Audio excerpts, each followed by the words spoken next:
Hola, buen día a todos los Tal, colegas. buen día. También queremos agradecer la presencia. Hoy estamos en un nuevo ciclo de capacitación. Queremos agradecerle al disertante, el contador público Juan José Imirizaldu, que va a tratar hoy el tema del régimen de regularización de activos y régimen de ingreso de impuestos sobre bienes personales y derogación del ITI.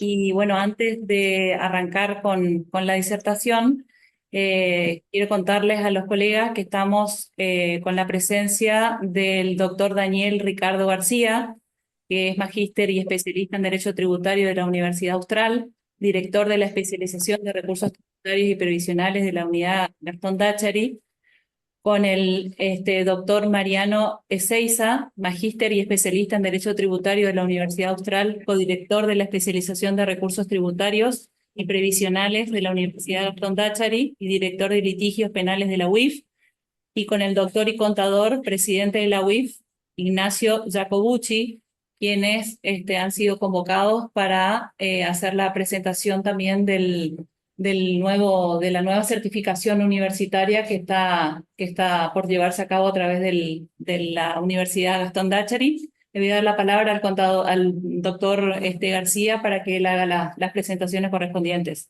Bueno, muchas gracias. Justamente ahí hizo la corrección porque me presentan como contador y no soy contador, soy abogado. Así que abogado especialista en impuestos, pero abogado en fin, no contador. Sí, Juan José, contador. Juan José, bueno, tuvo la amabilidad de brindarnos 2 horas de su tiempo para poder dar la charla del día de la fecha.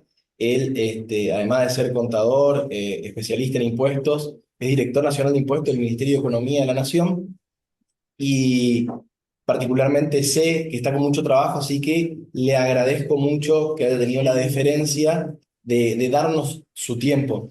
La realidad es que teníamos previsto que venga, que esté presente hoy acá. Teníamos más de 40 inscriptos presenciales. Lamentablemente, la medida de fuerza aeronáutica nos jugó una mala pasada y no pudo estar con nosotros. Nos va a acompañar online. Así que bueno, son mis palabras. Muchas gracias al colegio que que nos da el espacio para difundir las actividades, la especialización que llevamos a cabo, también para difundir la certificación en compliance y prevención de lavado que estamos por arrancar en octubre. Así que bueno, eso es un poco las palabras y bueno, muy agradecido del espacio. Muy bien. No sé si quieren. Bueno, muy buenos días a todos. Gracias por la invitación. Juan José, una lástima que no pudiste venir. Nosotros nos tomamos el vuelo un día antes, por eso no nos agarró la medida de fuerza. Pero bueno, ya nos estaremos cruzando por allá. Voy a tratar de no sacarle tiempo a la exposición de Juan Manuel. Un poco, nuestra idea era aprovechar este espacio para presentar el curso, la certificación en compliance que se hace entre la Universidad Gastón Dáchares y la UIF. La idea de esta iniciativa tiene que ver con dos cuestiones que la gestión de Ignacio, que bueno, él va a comentar un poquitito ahora esto, tiene propuestas. Una es que la UIF tenga una presencia, más allá de que somos un organismo federal, realmente federal, y poder traer al interior del país también la posibilidad de acceder a capacitaciones que tiendan a fortalecer el conocimiento por parte de todos los integrantes del sistema de prevención, no solo los sujetos obligados, sino también aquellos que están asesorando y vinculados a otras cuestiones, para poder fortalecer este mecanismo bueno, que funciona precisamente no solo con los reguladores, como es el caso de la UIF y otros organismos que intervienen, sino también con la interacción con parte del sector privado que bueno, son nuestros socios estratégicos en el intercambio de información. Por esta certificación tiene una carga de 50 horas que viene también a cumplir con el recaudo que te establece actualmente la UIF, para poder inscribirte como revisor externo independiente. La idea es que también este programa no solo brinde un conocimiento teórico y práctico, sino que también pueda tener una aplicación efectiva para los profesionales que eventualmente quieran agarrar y inscribirse en el REI.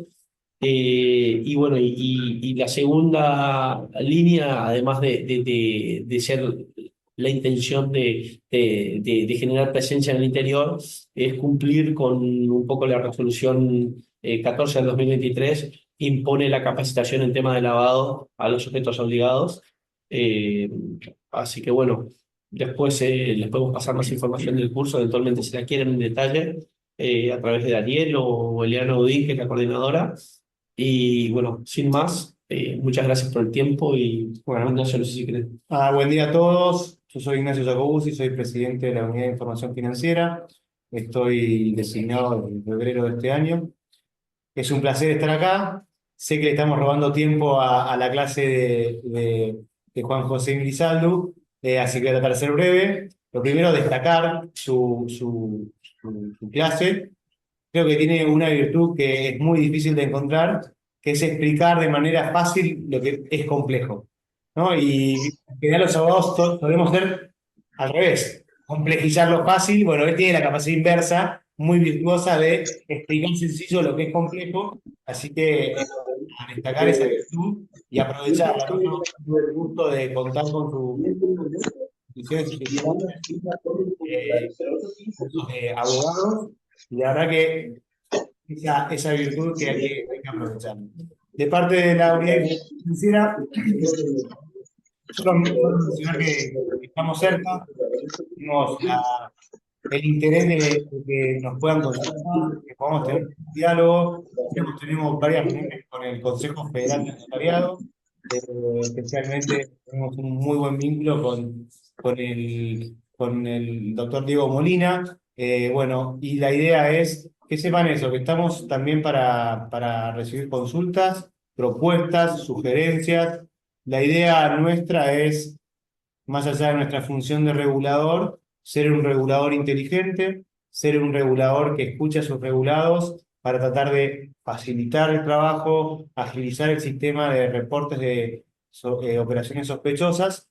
Y sé que la normativa quizás a veces tiene sus complicaciones, algunos umbrales que pueden ser bajos para la operatoria, la dinámica del trabajo del escribano, que tiene a veces algunos requisitos de exigencias que pueden ser mejoradas, y nuestra intención es abrir una mesa de diálogo para poder ir recogiendo estas impresiones, intercambiando opiniones y tratar de mejorar en lo que es la regulación, porque en definitiva nuestra razón de ser es que el sistema funcione bien, que el sistema funcione acorde a las necesidades de prevención de lavado, pero también respetando la dinámica del trabajo de los profesionales, reconociendo las problemáticas regionales y locales. Y bueno, la idea de tener esta breve también intervención es avisarles, hacerles saber que con mucho gusto estamos a disposición y queremos iniciar un camino de diálogo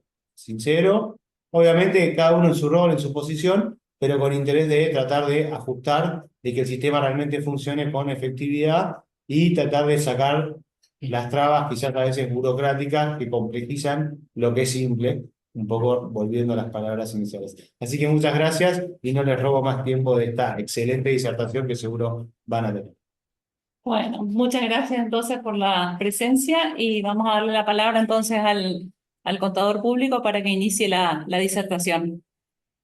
Muy bien, bueno, muchísimas gracias por la presentación y por sobre todo la invitación, ¿eh? Un placer acompañarlos, una pena no poder estar ahí presente. Originalmente teníamos planeado el vuelo de ayer a la noche, pero bueno, después lo cambiamos a último momento y nos terminó jugando una mala pasada el paro, pero bueno, ya habrá otra oportunidad para poder visitarlos, que siempre es un placer.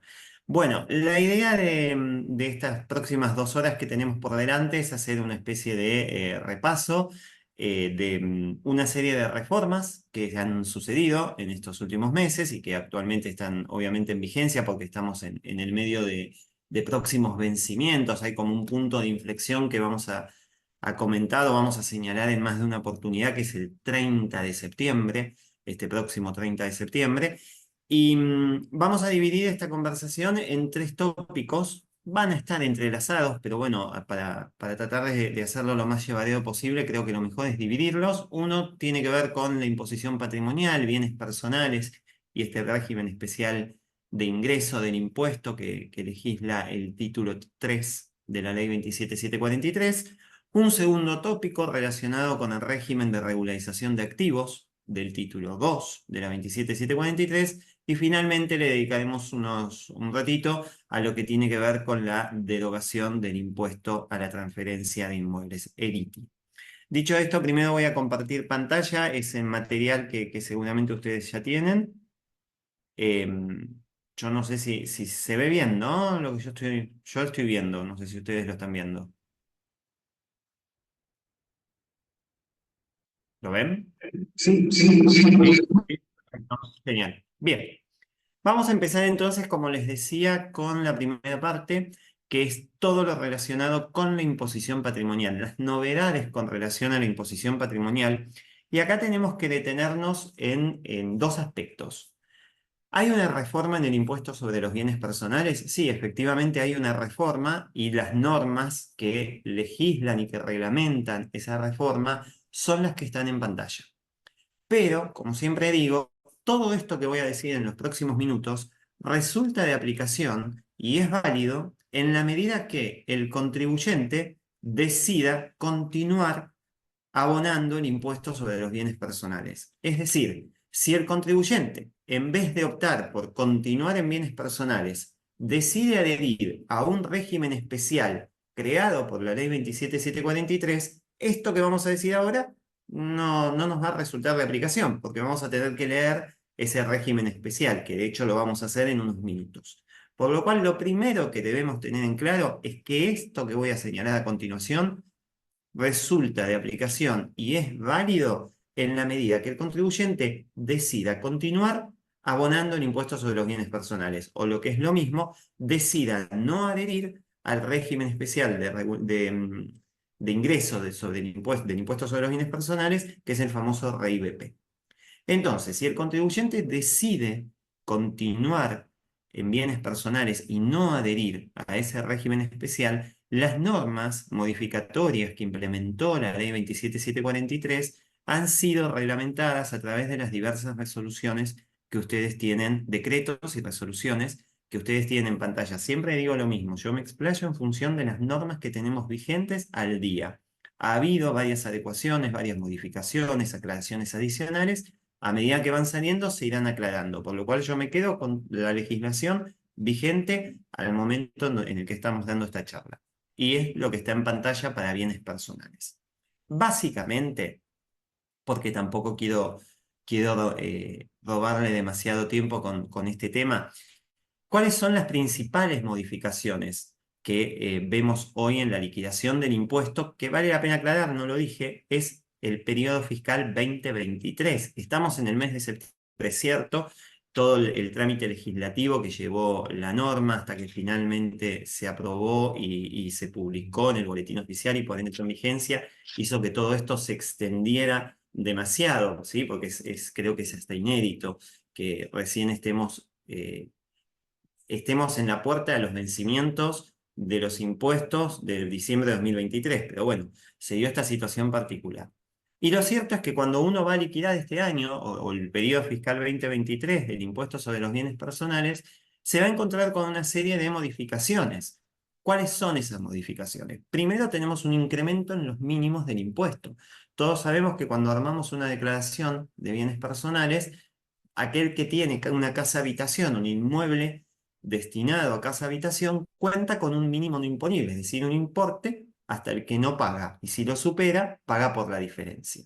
Ese mínimo no imponible quedó, por la reforma, en 350 millones de pesos.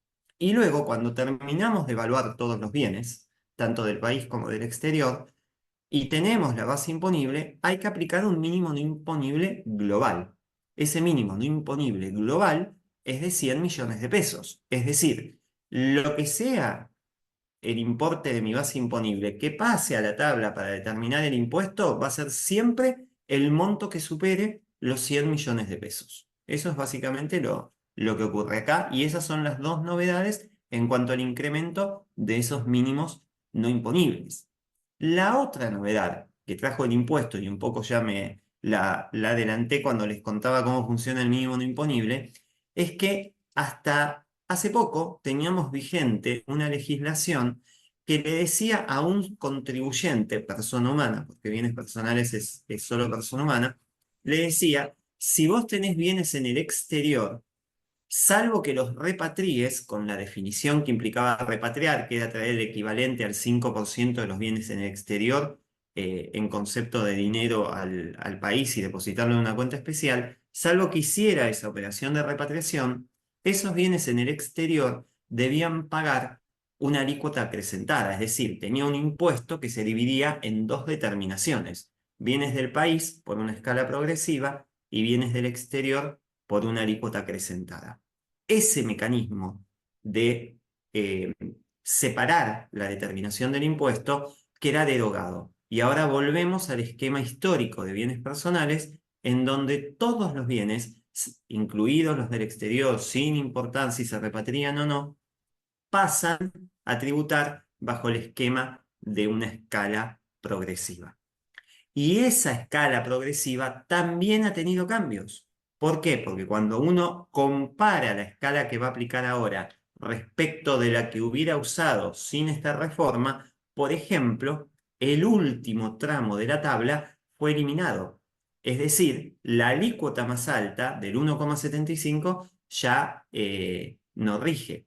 Y cuando se examina lo que señala el legislador respecto de los próximos periodos fiscales hasta llegar a 2027, que en principio sería el último, salvo que el Congreso en ese momento decida prorrogarlo, pero eso es algo que veremos en 2027, lo que me dice el legislador en esta reforma que es que cada año que pase, el impuesto va a ir perdiendo un tramo de la escala, es decir, la escala progresiva cada vez va a ser más con menos tramos, va a tener menos tramos, hasta que finalmente llegue a 2027, en donde el impuesto ya no tenga una escala progresiva, sino una alícuota proporcional del 0,25%, que, insisto, se aplicaría en 2027, que a priori hoy sería el último periodo fiscal, porque es la vigencia que tiene en estos momentos el impuesto. Entonces, en definitiva, lo que me está diciendo la norma que es que me aumentan los mínimos no imponibles, que ahora todos los bienes, país y exterior, sin importar si estos últimos se repatriaron o no, van a tributar bajo una única escala progresiva, que esa escala progresiva se va a ir achicando en cada periodo fiscal hasta llegar a una alícuota proporcional, y finalmente, si yo encuadro como contribuyente cumplidor bajo la definición que me da la norma, voy a pagar una alícuota menor a la que pagaría si no fuera contribuyente cumplidor. Y contribuyente cumplidor para la norma implica tener al día mis obligaciones de los periodos fiscales 2020 a 2022 de bienes personales. Básicamente es eso. Estas, en definitiva, y en términos generales, las diferentes... Esperen que me olvidé de cerrar el WhatsApp y está sonando y va a hacer ruido y va a molestar. Perdónenme, ¿eh? Así cierro todo. No quiero que suene. Ahí está. Perdón. Vuelvo. Bien. Entonces, en definitiva, estas son las reformas que vamos a tener con relación a bienes personales, que insisto, y perdónenme que sea tan repetitivo, resulta de aplicación para aquellos contribuyentes que decidan no adherir al REI-BP. ¿Qué es el REI-BP? El REI-BP es un régimen especial de ingreso del impuesto sobre los bienes personales. Y este régimen especial tiene una particularidad, que es lo que hace a la diferencia que yo estoy señalando entre quedarme en bienes personales o pasar a este régimen especial. ¿Y cuál es la particularidad? Que si el contribuyente adhiere a este régimen, va a tener un beneficio sobre bienes personales que implica sustituir ese gravamen. Es decir, en términos prácticos, el contribuyente que opta por adherir a este régimen, lo que va a encontrarse es que ya no va a tener que presentar bienes personales en los próximos periodos fiscales. Ya no lo va a tener que presentar. ¿Por qué? Porque el REI-BP sustituye el impuesto sobre los bienes personales de este periodo 2023 y de todos los periodos que faltan hasta llegar a la fecha de finalización de la vigencia del impuesto, es decir, hasta 2027. Y le sumo algo más que me adelanto un poco a lo que viene.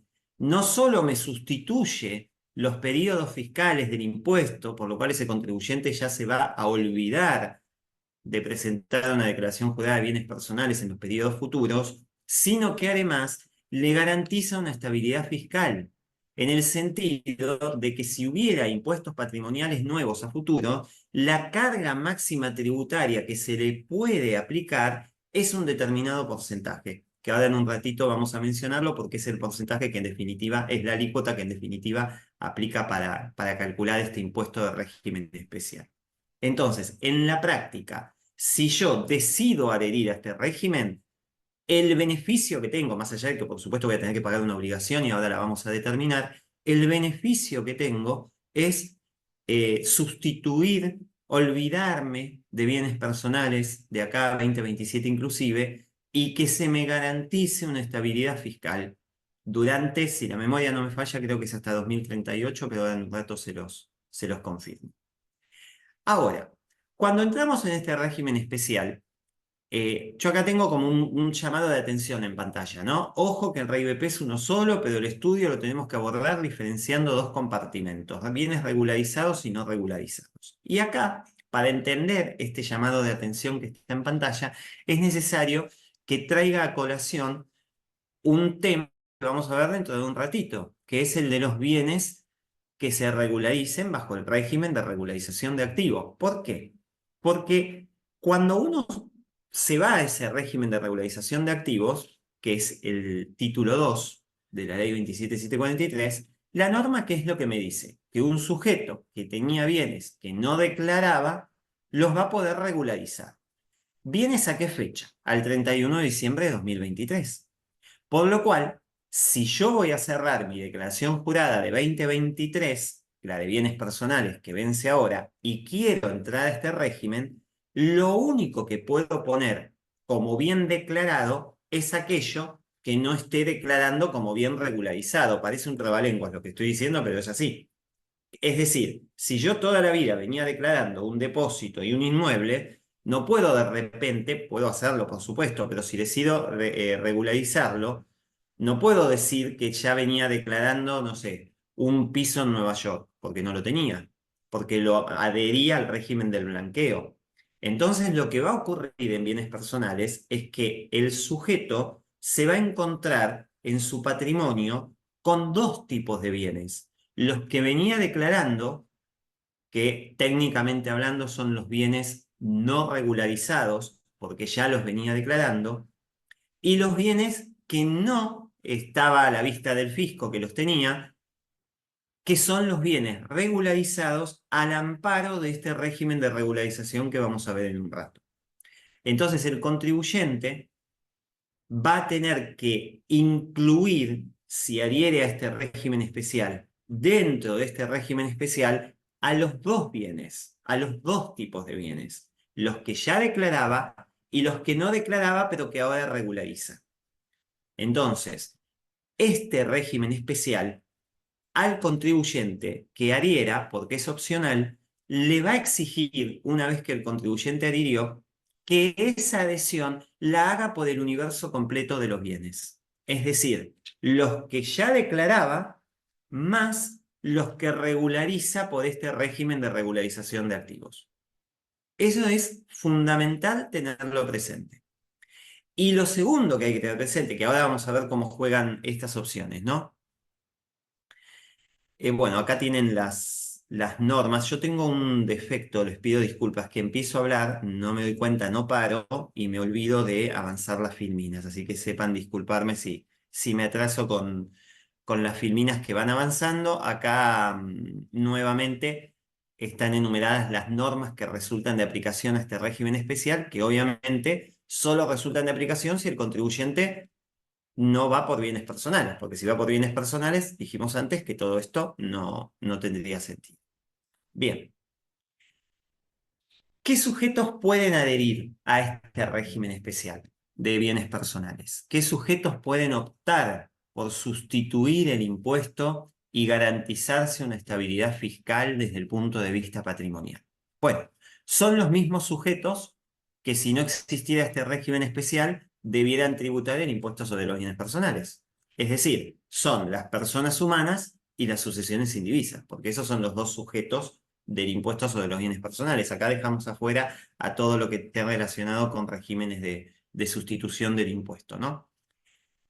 Acá la norma lo que me dice es lo siguiente: yo voy a permitir que entre a este régimen un sujeto de bienes personales, es decir, por ejemplo, una persona humana, pero tengo que mirar su situación fiscal al 31 de diciembre de 2023, de manera tal que si la persona humana que quiere adherir a este régimen fue residente fiscal en la Argentina el 31 de diciembre de 2023, no hay problema. Puede adherir tranquilamente, porque como sabemos, el nexo de vinculación del impuesto con el sujeto es la residencia. Entonces no hay ningún problema. Ese sujeto puede adherir sin ningún inconveniente. ¿Por qué? Porque era residente fiscal al 31 de diciembre de 2023. Aclaro, abro un pequeño paréntesis para el que no lo tiene ahora presente. ¿Qué significa ser residente fiscal en la Argentina a una determinada fecha? Bienes personales me lleva a la definición del impuesto a las ganancias. Y el impuesto a las ganancias, particularmente en el artículo 116, a la persona humana en el inciso A que le dice: vos sos residente fiscal en la medida que seas nacional argentino. Y vas a dejar de ser residente fiscal solo si adquirís la residencia migratoria en otro estado o tenés una permanencia continuada, que mirando los últimos 12 meses son como mínimo 9, en el exterior. Esas son las dos causales por las cuales un nacional que es residente fiscal perdería la residencia fiscal en la Argentina. Cierro paréntesis. Entonces, persona humana residente al 31 de diciembre de 2023 entra al RIBP sin ningún inconveniente. Puede optar por entrar sin ningún inconveniente. Ahora, si la persona humana no era residente fiscal en la Argentina el 31 de diciembre de 2023, solo puede optar por ingresar a este régimen si en algún momento con anterioridad a esa fecha sí fue residente fiscal en la Argentina. Por lo cual esto me lleva a concluir que si la persona humana que quiere adherir a este régimen especial nunca fue residente fiscal en la Argentina, no puede entrar a este régimen especial. O es residente el 31 de diciembre o no siéndolo lo fue con anterioridad. Esos son los dos caminos por los que puedo optar por adherir al RIBP. En el caso de que yo hubiera sido residente al 31 de diciembre, listo, entro al RIBP sin ningún problema.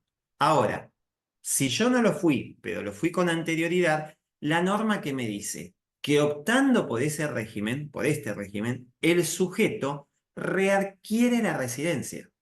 Es decir, las normas tributarias argentinas lo vuelven a tratar como residente. Y cuando digo las normas tributarias me refiero a dos impuestos en particular, porque esto después lo aclara el decreto reglamentario: el impuesto a las ganancias y el impuesto sobre los bienes personales. Obviamente, bienes personales para ese sujeto adhiriendo al RIBP le queda sustituido, pero ganancias no. Y ganancias va a tener que tributar como mínimo un periodo fiscal que es 2024, porque es a partir del 1 de enero de 2024, como residente argentino, con todo lo que implica ser residente en el impuesto a las ganancias, criterio de renta mundial, gravo de renta de fuente argentina y fuente extranjera, bueno, todo lo que implica en ganancias ser residente. Entonces, esa es la pauta que marca la norma. Si vos no eras residente, pero lo fuiste antes y querés adherir, te invito a que adhieras, pero sabelo, volvés a ser residente en la Argentina, a los fines de ganancias y de bienes personales. Bienes personales los sustituís, ganancias como mínimo un periodo fiscal vas a tributar como residente. Digo como mínimo porque si ese sujeto manifiesta a lo largo de 2024 una causal de pérdida de residencia, conforme lo indica el decreto 608, esa causal recién tendrá efectos no antes del 1 de enero de 2025. Por eso digo que como mínimo hay un periodo fiscal en que se mantiene como residente argentino.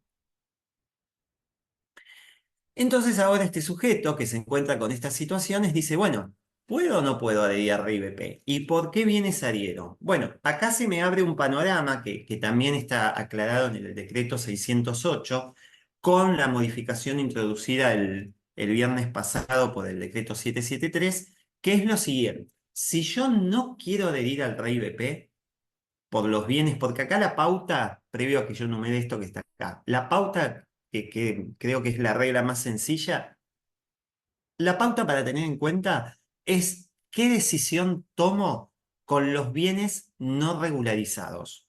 Es decir, qué decisión tomo con los bienes que ya venía declarando. Porque en función de la decisión que tome con relación a esos bienes, es lo que va a suceder con los bienes que blanqueé. Entonces, si decido que no quiero adherir a este régimen especial por los bienes que venía declarando, se me cierra la puerta para adherir por los bienes que regularice. ¿Y por qué? Porque vuelvo, si me permiten un segundo, vuelvo para atrás, vuelvo a esto que era el llamado de atención del principio. El RIBP, el régimen especial que estamos estudiando, es uno solo. Si bien voy a liquidar el impuesto especial, considerando por un lado los bienes que venía declarando y por el otro los bienes que regularice, en definitiva, el paquete es uno solo. Es decir, no puedo ir por un lado, por un tipo de bien, y al otro seguir en bienes personales. O voy por todo o no voy por ninguno. Esa es la regla general. Atento a esa regla general es que se me abren todos estos escenarios que ustedes tienen en pantalla. Entonces, el primer escenario es que yo decido que no quiero adherir por los bienes que venía declarando. Y si decido que no voy a adherir por los bienes que venía declarando, tampoco podré hacerlo por los bienes que regularicen. Supuesto número 1. Supuesto número 2. La verdad que sí, quiero adherir por los bienes que venía declarando a este régimen especial.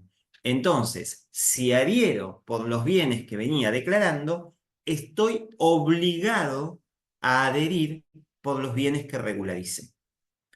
Insisto con esto, adviertan que el destino de los bienes que regularice queda supeditado a la decisión que tome por los bienes que venía declarando. Si yo decido no entrar por los declarados, no puedo entrar por los regularizados. Si decido entrar por los declarados, debo entrar por los regularizados. Eso es lo que se manifiesta en los dos primeros puntos que están en pantalla.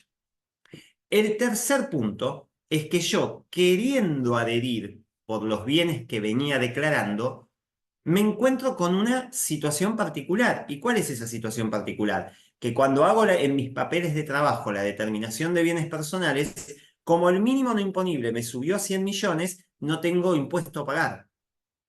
Entonces, quiero adherir por los bienes que venía declarando, pero el impuesto me da 0. ¿Por qué? Porque están debajo del mínimo no imponible.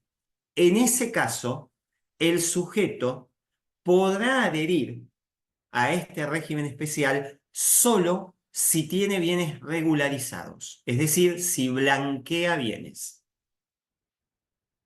Y esto me lleva a saltarme el punto 4 y me voy al punto 5, un segundo. Si el sujeto, los bienes que venía declarando le dan por debajo del mínimo y no tiene bienes que regularizar, ese sujeto no puede adherir al régimen especial. En cambio, y vuelvo al punto 3, si el sujeto por los bienes declarados le da por debajo del mínimo, pero tiene bienes que va a regularizar, sí puede adherir por el régimen especial. Y el último punto, que es el 4 que está en pantalla, es el que no tiene bienes declarados porque no tenía declarado nada, pero regulariza, puede adherir a este régimen especial por lo que regulariza. En definitiva, vuelvo a insistir con lo mismo, lo que supedita en mayor medida la suerte que corran los bienes regularizados respecto a poder adherir o no a este régimen especial está supeditada a la decisión que tome con relación a los bienes que ya venía declarando. ¿Sí? Y son estos 5 casos posibles que se pueden dar en la práctica, insisto, conforme la reforma que introdujo el decreto publicado el viernes pasado, el 773, porque el 608 en su letra original era más restrictivo y el 773 efectuó aclaraciones que me llevan a la existencia de estos 5 supuestos. Y siempre recuerden, uno me lleva al otro. No puedo, por los declarados, quedarme en bienes personales y por los regularizados meterme al régimen especial, o al revés, por los declarados irme al régimen especial y por los blanqueados quedarme en bienes personales. No puedo. O es todo o es nada, porque REIBP es uno solo. Bien, los periodos fiscales que se van a ver sustituidos, que esto es algo que había adelantado ya al principio, son todos aquellos hasta llegar a 2027, que es al día de la fecha hasta cuando rige el impuesto sobre los bienes personales. Acá alguien me va a decir, pero ¿por qué esta diferencia que si vos tenías un bien declarado es de 2023 a 27, pero si tenés un bien que regularizás es de 2024 a 27? ¿Por qué la diferencia en el primer año?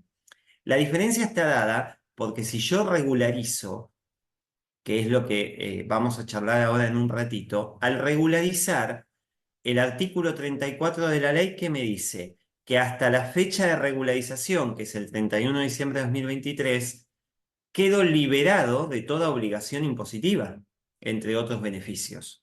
Por lo tanto, 2023 para un bien que blanquee no lo voy a tener porque me queda cubierto por el blanqueo. Por eso la ley en el REIBP me dice 2024 en adelante.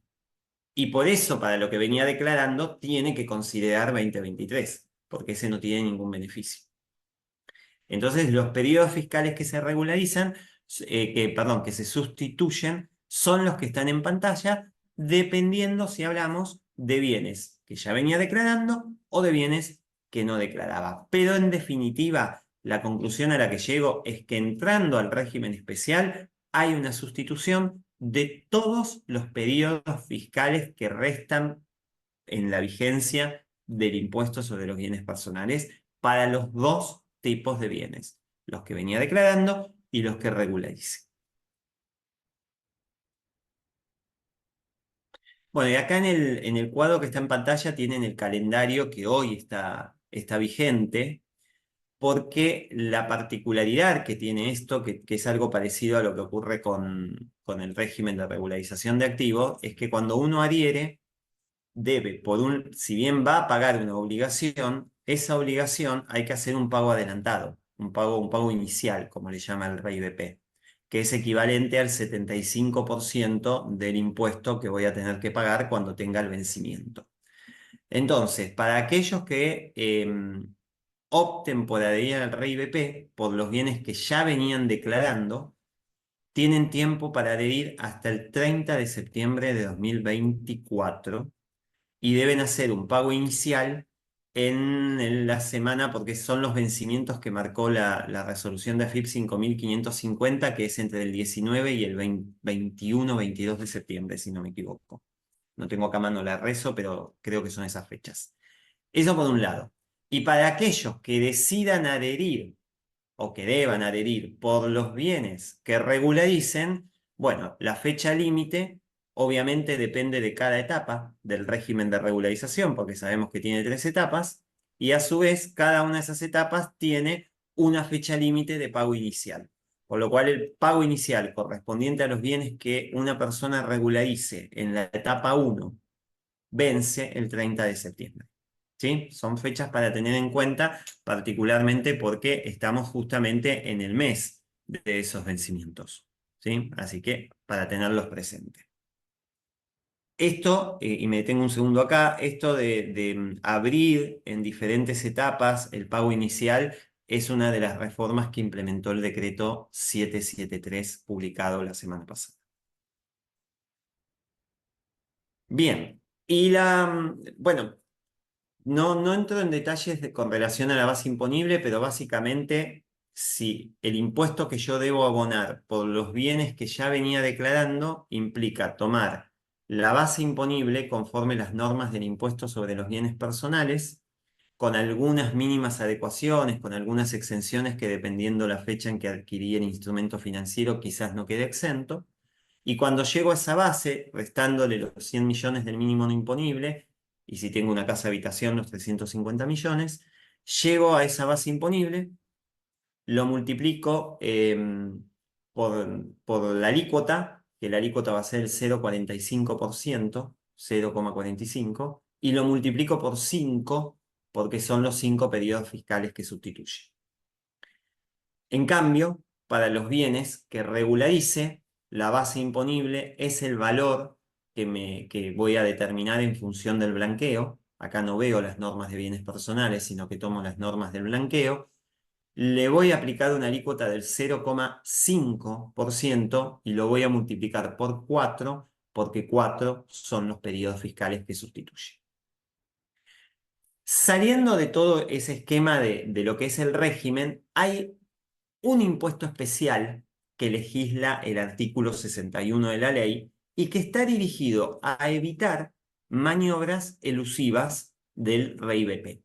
¿Por qué? Porque el artículo 61 que me dice, si vos adheriste al REIBP, si vos ya pagaste este impuesto del régimen especial y sustituiste todas tus obligaciones de bienes personales, y por lo tanto tenés acceso al beneficio de estabilidad fiscal, esto está perfecto. Pero ¿qué es lo que ocurre? Resulta que de acá a 2027 viene un familiar tuyo, porque es hasta cierto grado de consanguinidad que marca el artículo 61, y te regala un bien que tenía. Y ese familiar tuyo no adhirió a este régimen especial, porque no estaba en el radar, no quiso adherir, andás a ver qué le pasó, pero no adhirió. Bueno, como puede tratarse de una maniobra tendiente a que vos no lo tenías antes, lo tenía tu familiar, pero en realidad ese bien era tuyo y te lo pasa ahora que vos estás protegido por la estabilidad fiscal, como el legislador dice, yo tranquilamente puedo suponer que esto es una maniobra elusiva, ¿qué es lo que te digo? Me vas a tener que pagar, en ese supuesto, un impuesto especial, que dependerá de si adheriste o no al régimen de regularización de activos, porque la alícuota puede ser 0,45 o 0,50. Y en oportunidad de la transferencia, la AFIP, al reglamentar este régimen, ¿qué es lo que señala? Que el escribano deberá actuar como agente de retención en caso de intervenir en la operatoria. ¿Sí? Como para tener presente este aspecto, insisto, es algo que a la fecha, si bien tenemos una norma que menciona lo que acabo de señalar, no está ciertamente operativo, porque para que resulte operativo primero tiene que terminar el RIBP, para que yo conozca el universo de sujetos que en definitiva adhirieron a este régimen. ¿Sí? Bien. Entonces, por un lado tenemos todo esto que acabamos de ver de bienes personales, pero en particularmente de este régimen especial de ingreso del impuesto para sustituir las obligaciones, la obligación del impuesto sobre los bienes personales, tanto de 2023 como de los periodos fiscales siguientes, y asegurar una estabilidad fiscal al sujeto. Ese régimen se complementa con esto que vamos a señalar ahora, que es otro régimen, que es el régimen de regularización de activos. Este blanqueo cuenta con una serie de normas, ustedes ahí la ven en pantalla, son un montón realmente. Tenemos desde la ley, el decreto, las resoluciones de AFIP, resoluciones del Ministerio de Economía, de la UIF, del Banco de Comunicaciones del Central, resoluciones de la CNB y hasta dictámenes de la Dirección Nacional de Impuestos, que es donde yo trabajo, la Dirección Nacional de Impuestos del Ministerio de Economía, en el que se nos consultó acerca de cómo debían interpretarse ciertos aspectos de este régimen. Cuando entramos en las particularidades, porque la idea es ver los aspectos generales, lo cierto es que primero, antes de ahondar en el objeto, necesito conocer al sujeto que puede adherir. Y ese sujeto que puede adherir se trata de, en definitiva, los mismos sujetos que me podría encontrar en la ley de impuestos a las ganancias. ¿Por qué? Porque son las personas humanas y sucesiones indivisas, residentes al 31 de diciembre de 2023, residentes fiscales en nuestro país al 31 de diciembre de 2023, y algo que son los sujetos empresa, residentes fiscales en la Argentina al 31 de diciembre de 2023, que son los sujetos que están enumerados en el artículo 53 de la Ley de Impuestos a las Ganancias, y ahí me voy a encontrar con sociedades de capital, sociedad anónima, SRL, fideicomisos, fondos comunes, e incluso sociedades informales, por lo cual la enumeración es amplia porque la ley me habla de los sujetos del artículo 53 de la ley de ganancias con todo lo que entra ahí. En ambos casos, sea persona humana, asociación divisa, o sea un sujeto empresa, el común denominador es que deben ser residentes fiscales en la Argentina al 31 de diciembre de 2023. Ese es el común denominador que plantea la norma. Pero agrega un sujeto más. Y ese sujeto más es la persona humana que no fue residente fiscal en la Argentina al 31 de diciembre de 2023, pero lo fue con anterioridad.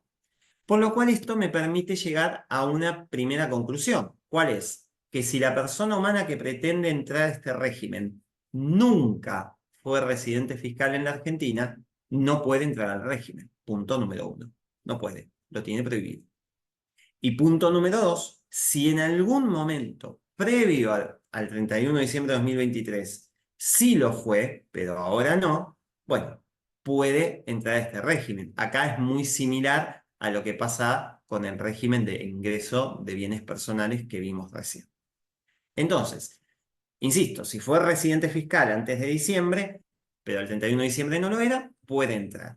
Y si elige entrar, los efectos que va a tener esa elección son similares a los que mencioné cuando analizábamos el régimen de ingreso del impuesto sobre los bienes personales, ese régimen especial. ¿Por qué? Porque la norma lo que le dice es que readquiere la residencia fiscal.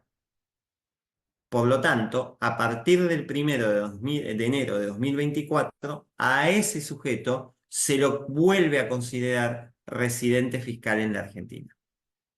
Con todo lo que eso implica para el impuesto a las ganancias, que va a tributar por renta mundial y declaración jurada, y para el impuesto sobre los bienes personales, que únicamente le va a resultar de aplicación si no adhirió al REI BP, porque sabemos que si adhirió al REI BP, bienes personales queda sustituido. Entonces readquiero la residencia. Bien, por lo tanto tengo estos dos grupos de sujetos, los residentes y los no residentes que alguna vez lo fueron, solo tratándose de personas humanas. Estos dos grupos de sujetos son los que pueden adherir a este régimen de regularización de activos.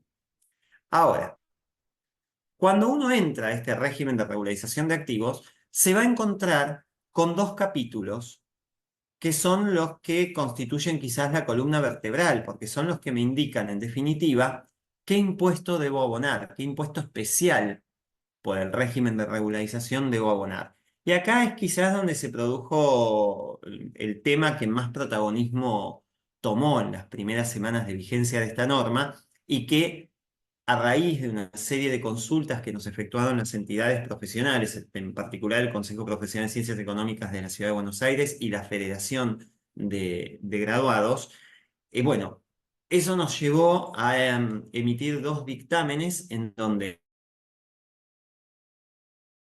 por una acción a la que llegábamos con relación a cómo debía interpretarse la norma, y un segundo dictamen en donde, a partir fue como un ping-pong de preguntas y respuestas, fuimos aclarando diversos aspectos. Estos dictámenes que yo les comento son los que están enumerados, perdón que vuelva para atrás un segundo, son los que están enumerados acá abajo. Bien. ¿Y qué es esto? A ver, ¿qué es lo que sucede?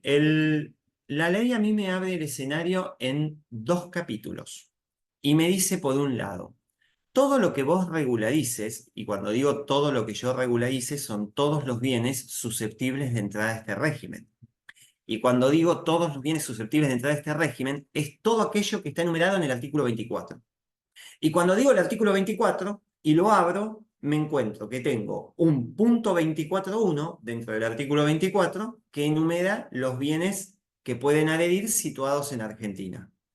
Y un punto 24.2, también dentro del artículo 24, lógicamente, que enumera todos los bienes a los que puedo adherir que están situados en el exterior.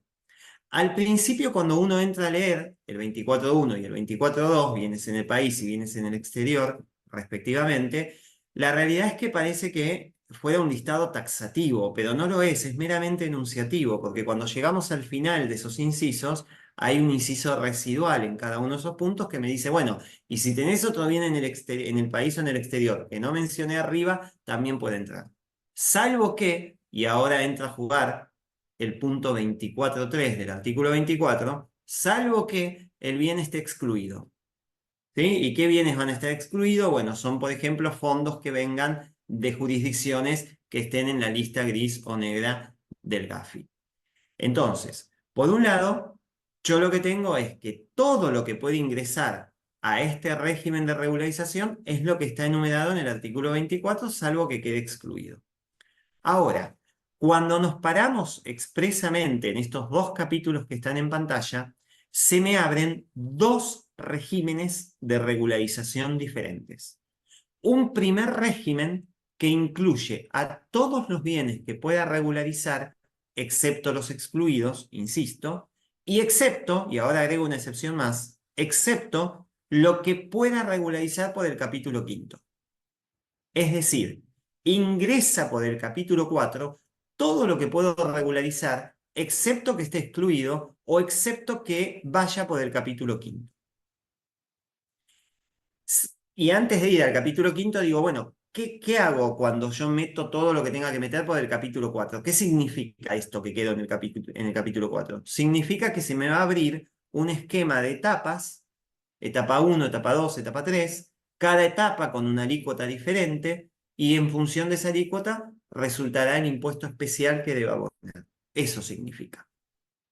Ahora, ¿qué es lo que puede entrar en el capítulo quinto? Cuando uno va al capítulo quinto, se encuentra con un escenario en donde, en definitiva, lo que me autoriza el capítulo quinto a que entre por ahí es algo que vamos genéricamente a denominar fondos.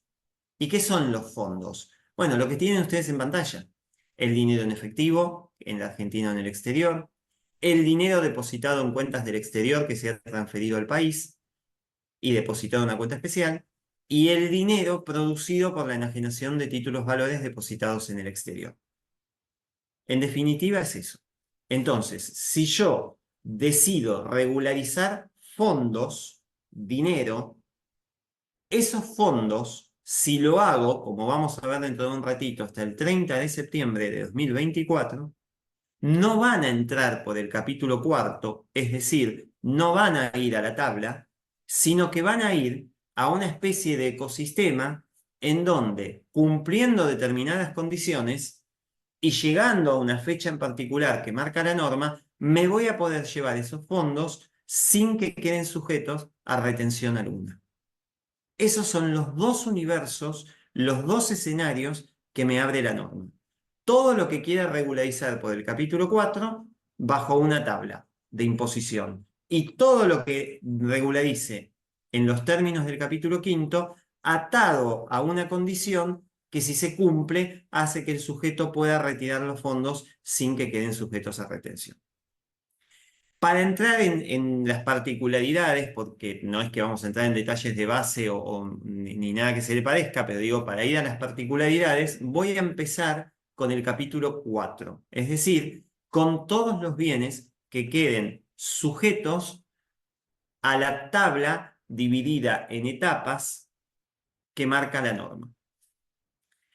Y cuando me meto en este régimen del capítulo 4, lo cierto es que, como les decía, tengo diferentes etapas. Y cada una de esas etapas, la primera está por vencer ahora, el 30 de septiembre de 2024, la segunda el 31 de diciembre y la tercera en marzo del año que viene, dependiendo la etapa en la que yo decida regularizar los bienes, me va a señalar la alícuota a la que voy a quedar sujeto, es decir, el impuesto especial de regularización que debo abonar. Ya se ha escuchado, primero porque el legislador así lo planteó en la ley, y segundo porque muchos funcionarios ya lo han explicado, que este régimen de regularización tiene como objeto que, si el sujeto que regulariza cumple con las fechas y condiciones que marca la norma, realmente no busca recaudar. Lo que busca es que el sujeto, si cumple con todo lo que dice la norma, o pague el menor impuesto o directamente no termine pagando. Ese es el objetivo que tiene la norma: regularizar. te invito a que regularices a un costo menor. Así lo marca la norma y así lo han destacado los funcionarios en oportunidad de la exposición de motivos. Y efectivamente, cuando uno va a la norma y entra por el régimen y las disposiciones del capítulo 4, lo cierto es que se encuentra que si el sujeto decide regularizar la totalidad de sus bienes hasta el 30 de septiembre, se encuentra que queda en la etapa 1. ¿Y qué significa quedarse en la etapa 1? Significa que la alícuota a la que quedan sujetos esos bienes es del 5%. En cambio, si lo hace en la etapa 2, la alícuota es del 10%. Y si lo hace en la etapa 3, la alícuota es del 15%. Por lo cual, cuanto más rápido lo haga, más baja es la alícuota. Ese es el primer punto, la primera conclusión a la que arribamos viendo todo esto. Y ahí ustedes tienen en pantalla el cronograma de fechas porque, al igual que como señalamos, cuando analizamos el régimen de bienes personales, el régimen especial de ingreso de bienes personales, el REIBP, en este régimen de regularización de activos también me encuentro con dos pagos que debo hacer.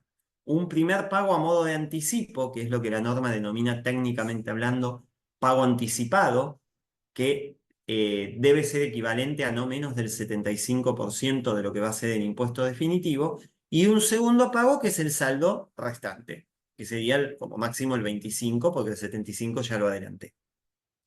Por eso ahí tienen un calendario dividido en dos columnas, porque hay una fecha máxima de adhesión y en el marco de esa fecha máxima de adhesión se obliga al pago de un impuesto adelantado y hay una fecha límite para presentar la declaración jurada y pagar el impuesto, que es el saldo resultante porque es el neto del pago adelantado. ¿Sí? Bien, entonces, insisto, dependiendo de la etapa, es la alícuota. Cuanto más demoremos en la etapa, mayor será la alícuota. Hasta el 30 de septiembre, en principio, es el 5%. Bueno, y acá tienen dividido en una línea de tiempo cómo es esto que yo les venía diciendo, ¿no? Porque, ¿qué bienes puedo regularizar? Creo que lo mencioné al principio, pero viene bien mirarlo en el gráfico. Puedo regularizar todo aquello que tenía al 31 de diciembre de 2023. Alguien me va a decir, bueno, pero estamos en septiembre, ¿cómo voy a mirar recién al 31 de diciembre? Bueno, lo que pasó acá es que, como les decía al principio, la norma tuvo un trámite legislativo que eh, demoró, se trató durante varios meses y bueno, eso llevó a que el tiempo que hay entre la fecha que quedó en la norma y la fecha que entró a regir tuviera esta diferencia de la que estamos hablando. Pero en definitiva, quedó así y es así. Yo solo puedo regularizar aquello que tenía el 31 de diciembre de 2023. La norma técnicamente dice todos aquellos activos de propiedad de los sujetos aunque se encontraran en su posesión, tenencia o guarda hasta el 31 de diciembre de 2023. La AFIP en su resolución reglamentaria señala en sus anexos, en los apartados de su anexo, cuál es la documentación que debe acreditarse para cada uno de esos bienes que se pretendan regularizar, porque, no lo dije antes, lo digo ahora, vale aclarar que hay dos causales de decaimiento del régimen. Hay dos cosas que pueden pasar que llevan a que por más que hubiera adherido, haya un decaimiento. La primera causal es que yo no pague. Yo no pagué el equivalente al 75% o no pagué la diferencia y no opto por alguna de las por regularizar esa situación. Entonces, el no pago, como en los términos y condiciones que fija la norma, es causal de decaimiento. Y la no acreditación de la documentación también es causal de decaimiento. Con lo cual, hay que tener muy en cuenta estos dos aspectos. Bueno, y ahí están las fechas. Como les digo siempre, estas son las fechas que rigen al momento en que estoy hablando, en que estoy dictando esta charla. Lo cierto es que la propia ley autoriza al Poder Ejecutivo a que se puedan prorrogar las fechas, no más allá del 31 de julio de 2025. Hoy por hoy eso no ha sucedido, por lo cual nos guiamos por el calendario que está vigente en estos momentos. Bien. Y ahora que salimos de todo esto que yo les decía del capítulo cuarto, me voy a meter en el capítulo quinto. Y el capítulo quinto es el de los fondos, así a secas como los defino yo, ¿no? Que son los fondos, de vuelta, el dinero en efectivo en Argentina en el exterior, artículo 31. El dinero depositado en una cuenta del exterior, artículo 32. Y el dinero resultante de la venta de títulos, valores que tenía el 31 de diciembre, artículo 33. Entonces, fíjense, primero necesito que tengamos bien claro este universo. A mí lo que me están diciendo es que voy a poder entrar acá en la medida que al 31 de diciembre de 2023 hubiera tenido este dinero en efectivo en Argentina en el exterior, hubiera tenido este dinero depositado en el exterior o hubiera tenido títulos valores, no dinero, títulos valores en el exterior y los enajeno en algún momento de 2024 y traigo ese monto resultante de la enajenación y lo regularizo ahora. Artículo 33 de la ley. Eso que yo acabo de mencionar es a lo que llamo fondos. Bien, ¿qué hago con esos fondos? Cuando uno va al artículo 31 de la ley, como les decía, se me abre dos escenarios. Un primer escenario que es para los fondos que regularice hasta el 30 de septiembre de 2000, perdón, para fondos hasta $100.000 que regularice hasta el 30 de septiembre, y un segundo escenario cuando regularizo fondos por más de $100.000 al 30 de septiembre. Por lo cual yo siempre acá lo que digo es lo que viene a continuación depende de la foto que tomemos el 30 de septiembre.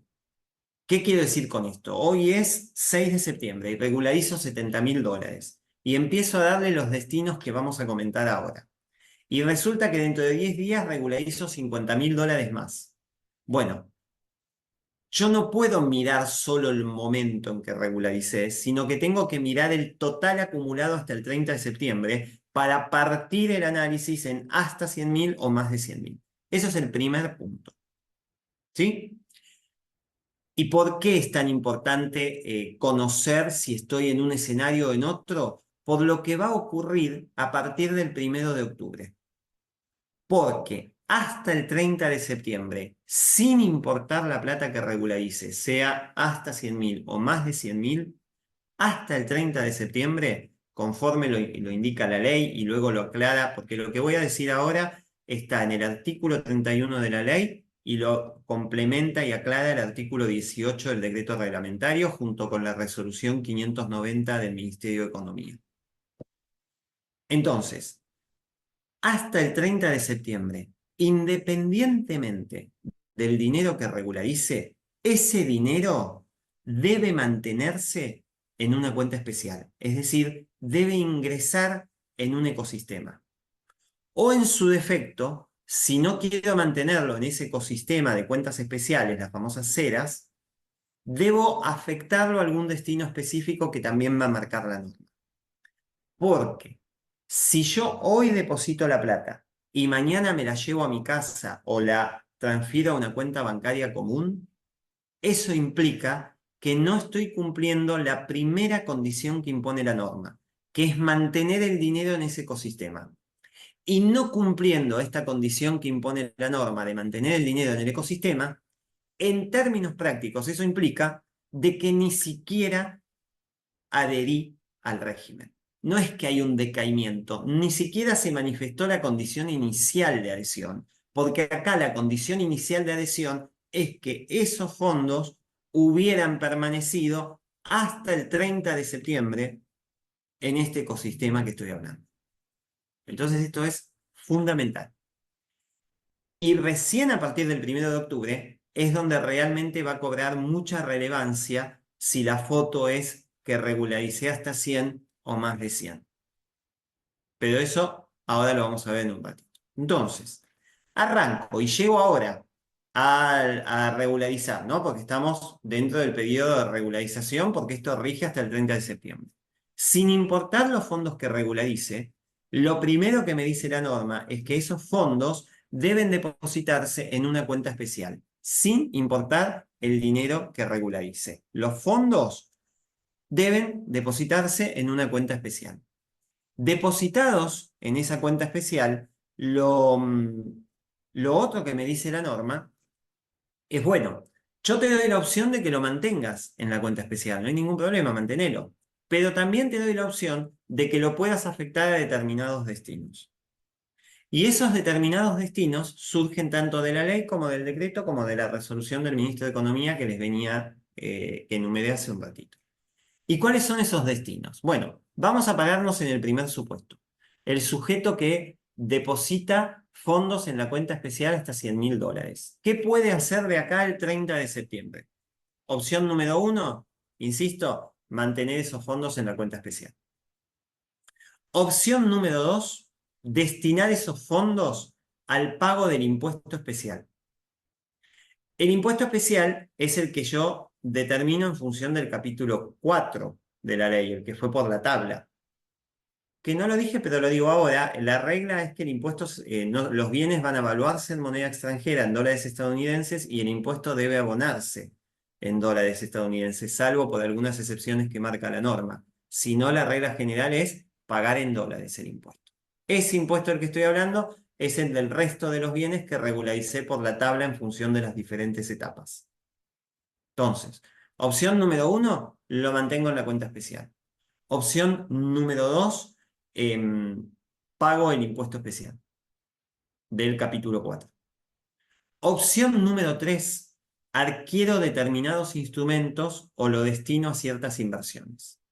Y para saber qué instrumentos o qué inversiones puedo destinar los fondos, tengo que leer la resolución 590 de este año del Ministerio de Economía. Y ahí la resolución me dice que, por ejemplo, puedo adquirir una serie de instrumentos financieros, en cuyo caso los fondos para la adquisición de esos instrumentos van a ir a una cuenta especial comitente. Por ejemplo, voy a suscribir o comprar títulos, bonos, acciones, ¿sí? Porque son operaciones tanto en mercado primario como secundario. ¿Sí? Puedo hacer cualquiera de esas incluso están también los cheques de pago diferido, los pagarés. Es una enumeración bastante amplia. Los invito después a que consulten todo este listado en la resolución 590 de Economía. Y lo otro que me dice la resolución 590 es que también lo puedo destinar a invertir en obras, en inmuebles nuevos o con un grado de avance de hasta el 50%.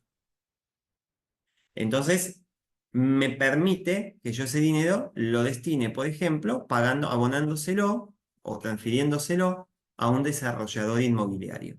Y en este caso, para que pueda hacer esta operación con el desarrollador inmobiliario, es necesario que ese sujeto, el desarrollador inmobiliario, tenga una cuenta, o mejor dicho, él esté registrado en un registro especial de AFIP, que es el famoso REPI, el que se usó para el último blanqueo de construcción, es el mismo.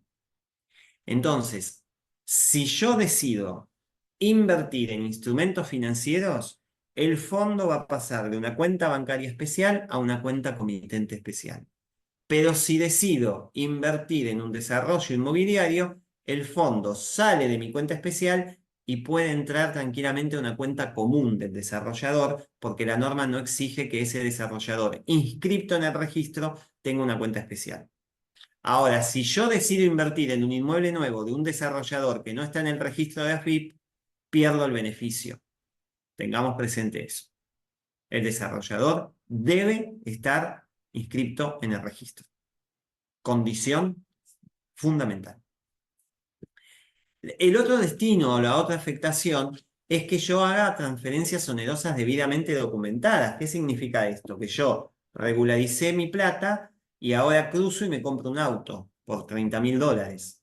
Bueno, en la medida que tenga la documentación que lo avale, obviamente cuando voy a la concesionaria, seguramente la concesionaria no va a tener, podría tenerla, pero quizás no tenga una cuenta especial abierta y ahí no hay problema. ¿Por qué? Porque la norma no me impone la condición de que el tercero que va a recibir el dinero en este concepto, transferencia onerosa debidamente documentada, tenga una cuenta especial. Por supuesto, cuando yo le digo al banco, me voy a llevar la plata, el banco me va a decir, pará, porque si vos te vas a llevar la plata, mirá que vas a tener esta consecuencia dentro del régimen. Y la consecuencia, como estamos antes del 30 de septiembre, es que perdés el beneficio del régimen. Entonces, ¿yo qué tengo que hacer? ¿Qué es lo que dice el decreto reglamentario? Que tengo que firmar una declaración jurada ante el banco indicando que los fondos que voy a transferir son en concepto de una transferencia onerosa debidamente documentada. Y finalmente, la última finalidad es transferencias a otras cuentas especiales de terceros, que es algo que también habilita la norma, que en este caso, como ya vengo de una transferencia onerosa debidamente documentada, en donde el tercero no necesitaba la cuenta especial, ahí no voy a tener, quizás esto no tenga tanto protagonismo. Este último supuesto de un tercero con una cuenta especial va a tener más protagonismo, ahora lo vamos a ver, para el que regulariza más de 100.000. En definitiva, si yo, que hasta el 30 de septiembre regularicé hasta 100.000 dólares, esos 100.000 los mantengo en la cuenta especial o lo utilizo en alguna de todas estas finalidades,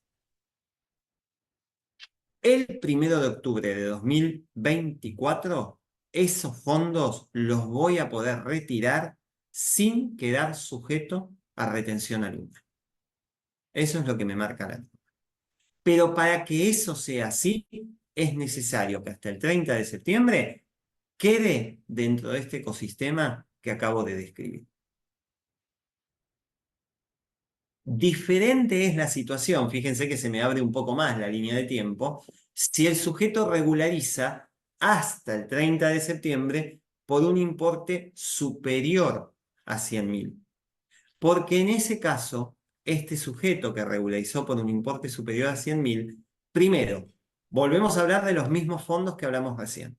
Segundo, hasta el 30 de septiembre como mínimo esos fondos deben mantenerse en este ecosistema que venimos conversando, con una sola diferencia, porque la norma me dice, o los mantenés en la cuenta especial, o pagás el impuesto especial del capítulo 4, o adquirís determinados instrumentos financieros o lo destinás a ciertas inversiones, como pueden ser los proyectos inmobiliarios que mencionamos recién, todo lo que está en la 590, la resolución 590 del Ministerio de Economía, o se lo transferís a una cuenta especial de un tercero por una operación onerosa.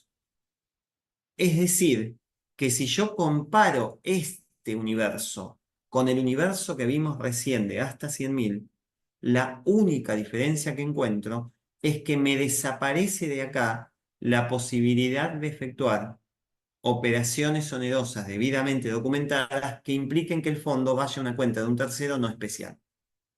¿Por qué? Porque siendo superior a 100.000, está obligado ese tercero que va a recibir la plata a tener una cuenta especial. Salvo, por supuesto, que sea un desarrollador inmobiliario inscrito en el REPI, que ahí no hace falta. ¿Por qué? Porque ya tiene un registro. ¿Y por qué la norma se pone tan puntillosa con esto de mantener el dinero dentro de una cuenta especial o dentro de un registro? Bueno, porque lo que busca la norma, y tiene toda la lógica del mundo, es asegurar, garantizar, mejor dicho, por un lado, la trazabilidad en cuanto a cuál es el destino de esos fondos. Y por lo tanto, controlar que efectivamente esos fondos queden dentro de este famoso ecosistema al que yo denomino. Ese es el objetivo. ¿Y cómo lo garantiza? Bueno, manteniendo todo en cuentas especiales, aunque sean de diferentes sujetos, o, si no hay una cuenta especial, va a la cuenta de otro sujeto, el desarrollador inmobiliario, que está inscrito en un registro. Por ende, esa trazabilidad se puede garantizar a través de ese registro. Una vez que el sujeto mantiene sus fondos dentro de este ecosistema hasta el 30 de septiembre de 2024, al haber regularizado fondos por un importe superior a 100.000 dólares, se abre un escenario diferente a aquel que regularizó hasta 100.000. ¿Por qué? Porque si yo regularicé hasta 100.000, a partir del 1 de octubre me puedo llevar los fondos sin que queden sujetos a retención alguna.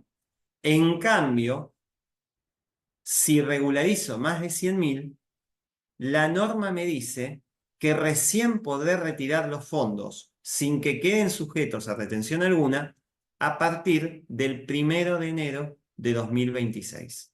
Por lo cual me exige que ese dinero que regularicé, esos fondos que regularicé, continúen manteniéndose en el ecosistema que venimos hablando durante todo este plazo hasta el 31 de diciembre de 2025. Porque recién a partir de 2026 los podré retirar sin que queden sujetos a retención alguna. Por supuesto, tengamos en cuenta lo siguiente. Si yo no cumplo con mantener el dinero en este ecosistema hasta el 30 de septiembre, insisto, se me cae el régimen, porque no cumplo la condición básica para entrar.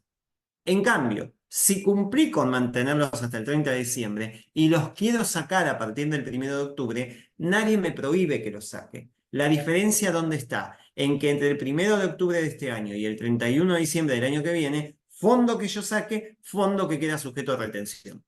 Por lo tanto, si no quiero quedar sujeto a retención, ese es el motivo por el cual lo debo mantener. ¿Por qué marco esto? Porque los efectos son diferentes. Sacar el fondo antes del 30 de septiembre implica no haber entrado al régimen. Sacarlo entre el 1 de octubre de este año y el 31 de diciembre del año siguiente implica quedar sujeto a una retención. Esa es la diferencia puntual entre ambos momentos, por eso es importante tener en cuenta estas dos fechas que actúan como punto de inflexión con efectos absolutamente diferentes una de otra. Por lo tanto, y en resumen, desde el punto de vista de aquel que regulariza, se encuentra con diferentes escenarios. Todos los bienes, excepto los fondos, van al capítulo 4 con las diferentes etapas. Y los fondos que son susceptibles de entrar por estos regímenes especiales que estamos mencionando, llevarán un tratamiento distinto dependiendo si al 30 de septiembre se regularizaron hasta 100.000 o más de 100.000 con esta apertura que acabo de mencionar.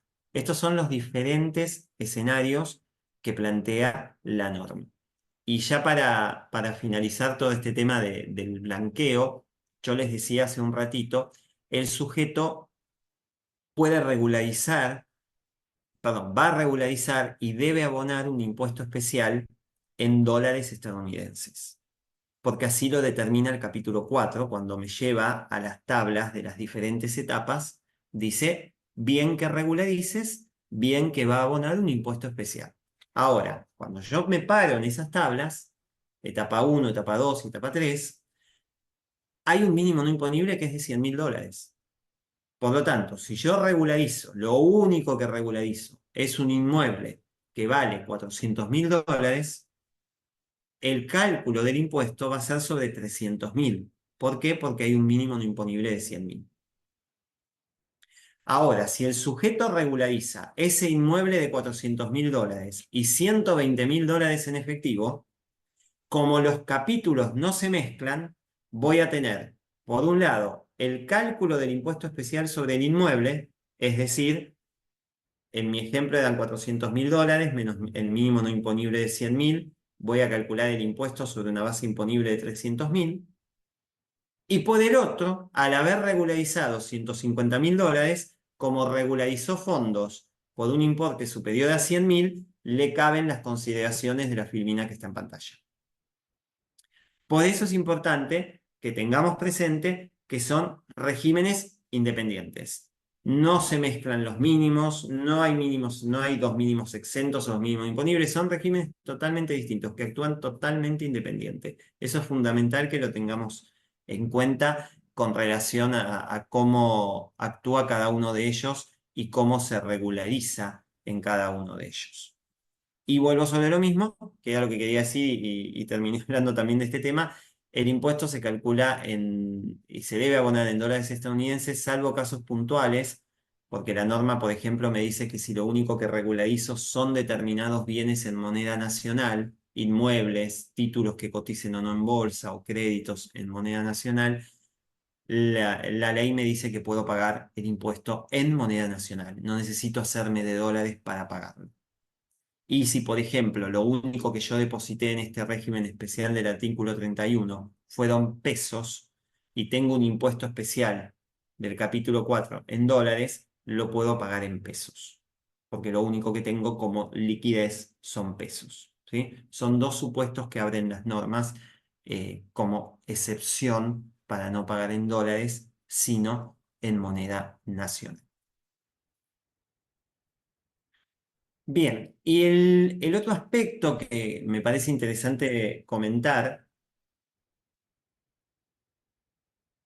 tiene que ver con el impuesto a la transferencia de inmuebles, porque todos sabemos que en materia tributaria históricamente teníamos el ITI y a partir de enero de 2018 se nos sumó ganancias en materia de la gravabilidad en cuanto a las operaciones que involucran inmuebles. De hecho, la reforma que introdujo la 27430, con efectos a partir de enero de 2018, que me decía que si yo vendía hoy un inmueble que había adquirido antes de enero de 2018, quedaba grabado por el ITI. En cambio, si hoy vendo un inmueble que adquirí a partir del 1 de enero de 2018, quedó grabado por el impuesto a las ganancias. Eso es básicamente lo que me decía la legislación, leyendo por un lado el ITI, por el otro lado ganancias y por el otro la cláusula de vigencia de cada una de esas disposiciones conforme el inciso A del artículo 86 de la ley 27430. Bien, todo eso cambió. ¿Por qué? Porque ahora la 27743 que me dice, ¿sabes qué? Si vos vas a vender un inmueble, ese inmueble no va a quedar grabado por el ITI. Por lo tanto, en la práctica, ¿eso qué implica? ¿Cómo me queda hoy la legislación? Si yo hoy vendo un inmueble que adquirí con anterioridad a enero de 2018, no paga impuesto. La transferencia no lleva el ITI y, no queda, y por supuesto no está grabado por ganancias porque ganancias no lo graba. Porque así, insisto, lo dice el inciso A del artículo 86 de la ley 27430. En cambio, si hoy vendo un inmueble que adquirí a partir de enero de 2018, ITI no lo graba porque nunca lo grabó, porque ya acabamos de decir que no lo grababa, y ahora menos lo va a grabar porque no solo no lo grababa porque no lo grababa antes, sino porque ahora quedó derogado, además, y la ganancia derivada de la venta sí va a quedar grabada por ganancias porque se trata de un inmueble vendido que fue adquirido a partir de enero de 2018. Por lo cual en la línea de tiempo, si hago la línea de tiempo histórica, me queda un pedacito entre enero de 2018 y el 8 de julio de 2024, que es cuando entró a regir esta reforma, que ahí sí tengo que analizar ganancias o ITI. Pero a partir del 8 de julio de 2024, el análisis es solo para ganancias, no para el ITI, por lo cual el escribano queda liberado de la obligación que tenía de retener en oportunidad de la transferencia, por supuesto en la medida que el inmueble quedara grabado por el ITI, porque sabemos que había ciertas excepciones, ¿no? Por ejemplo, la más común de venta y reemplazo. Pero bueno, en ganancias sigue todo como está, no se tocó, no se modificó y operativamente sigue el impuesto cedular que introdujo la ley 27430. Acá la gran novedad es esta, la derogación del impuesto a la transferencia de inmueble en cabeza de personas humanas y sucesiones indivisas. Bien, quedo abierto a cualquier consulta, duda o comentario que tengan, más que bienvenido.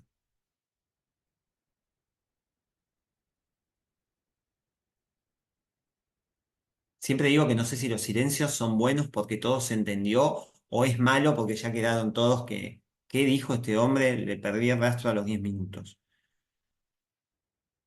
Me dirán ustedes, a ver, comentarios.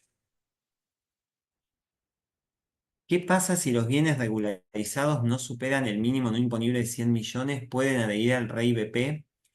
Los bienes regularizados no llevan mínimo no imponible. Cuando vos vas a la determinación del REI BP, es el total de bienes y ya le aplicás la alícuota y lo multiplicás por 4. No hay mínimo no imponible ahí.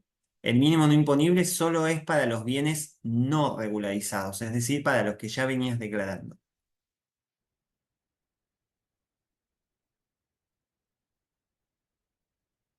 No, por favor, de nada. No sé si hay alguna otra consulta. Hola. A ver, si me escucha ahora desde acá. Sí, Una sí, yo te consulta escucho. con respecto al tema del impuesto a la transferencia de inmuebles, ¿qué Sí. sucede con las operaciones que se instrumentaron en un boleto de compraventa con anterioridad a la derogación del ITI, que tienen que escriturarse ahora? ¿Cómo funciona la derogación del impuesto? El impuesto es para toda transferencia que se efectúe desde el 8 de julio. Hay un eco ahí. El impuesto, perdón, la derogación actúa para toda transferencia que se efectúe a partir del 8 de julio. No tengo ahora a mano la norma, la 23.905, cuando fijaba el nacimiento del hecho imponible. Pero si lo fijaba considerando la fecha del boleto, eh, ahí te quedaría grabada. Pero habría que ver bien cómo define el hecho imponible la 23.905. Si es por la transferencia propiamente dicha, no te queda grabada. Depende de ese momento.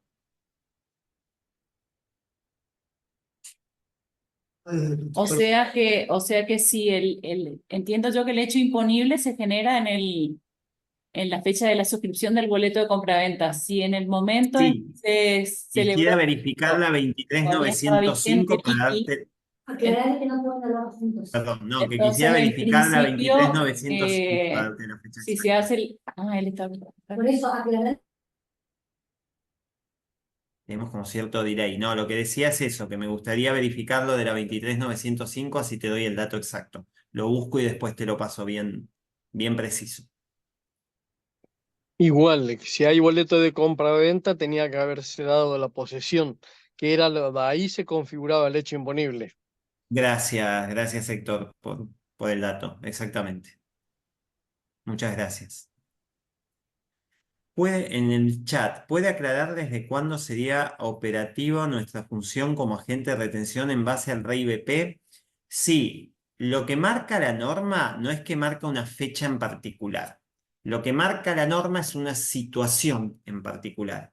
Y esa situación en particular está dada porque un sujeto que ya adhirió al REI BP reciba de un familiar, hasta un cierto grado de consanguineidad que marca la norma, reciba un bien de un sujeto que no adhirió al REI BP.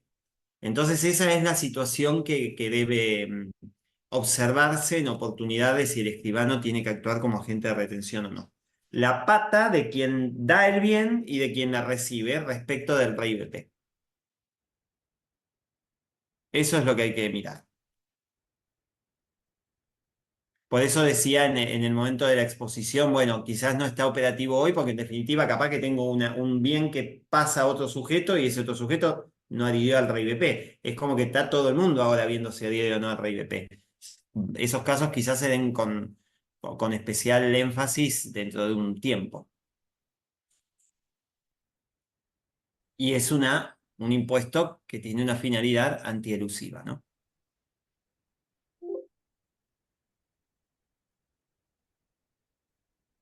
Para especial. Acá me están consultando, contador, El mínimo imponente para adherir al régimen. cuánto es el mínimo imponible para adherir al régimen, si nos puede recordar. Eso puede ser. No, a ver, vuelvo sobre el tema del mínimo no imponible. Lo que la norma me dice es que si yo ya venía declarando bienes, para poder entrar por los bienes declarados, hoy me tiene que dar un impuesto determinado, por lo cual mis bienes declarados tienen que superar los 100 millones de pesos. Ahora bien, si el sujeto va a regularizar bienes, además va a regularizar bienes, independientemente que mis bienes declarados estén por debajo de los 100 millones, puedo entrar igual al REI BP. Y los bienes que regularicen no llevan mínimo no imponible. Esas son las dos cuestiones que hay que tener en cuenta. Ajá, ¿Sí? que era la No sé ley. si quedó claro. Sí, sobre tabla. Sí, Dani entonces fue buen observador, él dijo, a ver si nosotros le corregimos.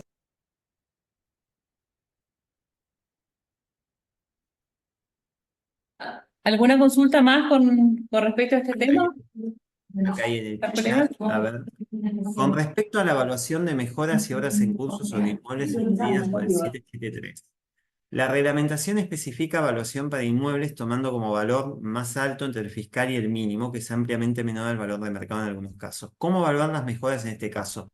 Tengo entendido que a la brevedad va a estar saliendo una resolución de AFIP en la cual se va a especificar cómo debe efectuarse la evaluación de las mejoras y de las obras en curso. Porque lo cierto es que el anexo que está hoy no lo contempla porque no estaba aclarado en el texto. Ahora que está aclarado, falta esa aclaración por parte de AFIP. Así que entiendo que ya a la brevedad vamos a tener esa aclaración.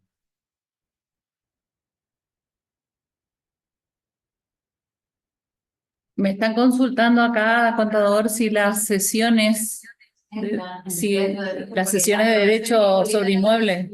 Dinero y que entraban, pero no decían nada a las sesiones. Claro, me están consultando si el impuesto, la retención del impuesto a los bienes personales es exclusivamente sobre transferencias de inmuebles o donaciones, o también sobre cesiones de derechos. Ahí la norma, vamos a buscarla, para ver cómo quedó. Espérate, que ya llego al artículo 61, porque es bastante taxativa la norma, aunque deja cierta, porque te dice,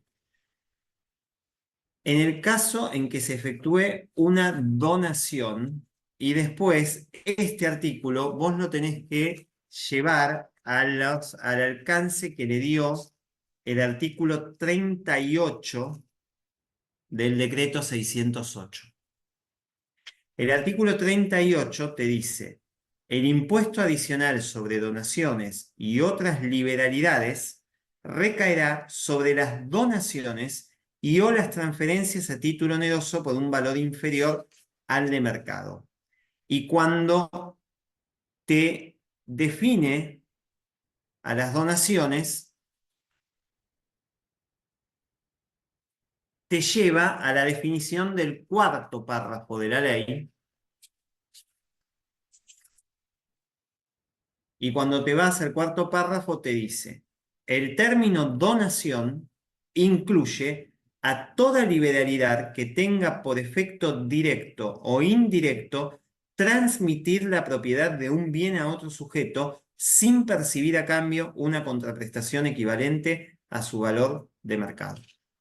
Entonces, en la medida que vos le des la posesión, estaría, independientemente del acto a través del que se lleve a cabo, estaría quedando en esos términos, grabada.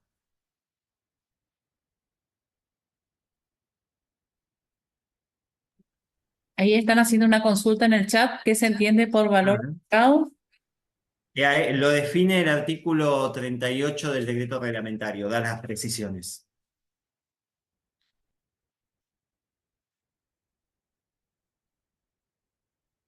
Te lleva a la evaluación. Cuando vos vas al artículo 38 del decreto, el sexto párrafo te dice, en el supuesto de transferencias a título oneroso por un valor inferior al valor de mercado, y te aclara, entendiéndose por tal al previsto en el párrafo anterior.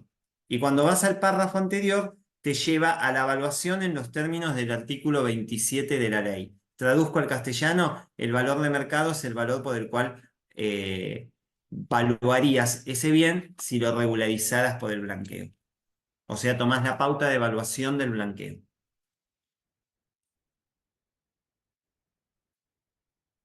Eso es lo que marca el decreto, lo que aclara el decreto.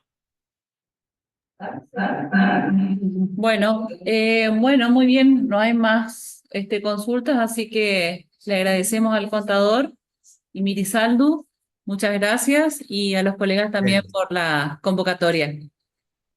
Muchas gracias a ustedes, ¿eh? Muchas gracias por la atención. Un placer. Gracias, hasta luego. Nos vemos. Tengan todos buen día.